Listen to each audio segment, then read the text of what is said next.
ఈరోజు మన ఆత్మీయ జీవితంలో ఇలాంటి పరిస్థితులు వస్తున్నాయి బిడ్డ.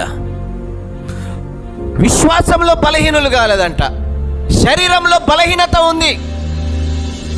చూసారా, ఏం విశ్వాసంలో ఏం కాలేదంట, ఇంత వీక్ కాలేదు. రోజు మనకు విశ్వాసంలో బలహీనులం అవుతున్నామేమో, జరగట్లేదని బలహీనులం అవుతున్నామేమో, ఉద్యోగంలో సమస్య ఉన్నదని బలహీనులం అవుతున్నామేమో, లేకపోతే ఎన్నో సంవత్సరాలు ఆశీర్వాదము ఆగిపోతుందేమో, బలహీనులం అవుతున్నాం. ఎస్, కానీ ఇక్కడ వాళ్ళని చూస్తే శరీరంలో వారు బలహీనంగా ఉన్నారు, కానీ ప్రార్థనలో లేరు, విశ్వాసములో అసలుకి బలహీనంగా లేరు. ఎంత డెడ్ ఆపోజిట్గా ఉన్నారు.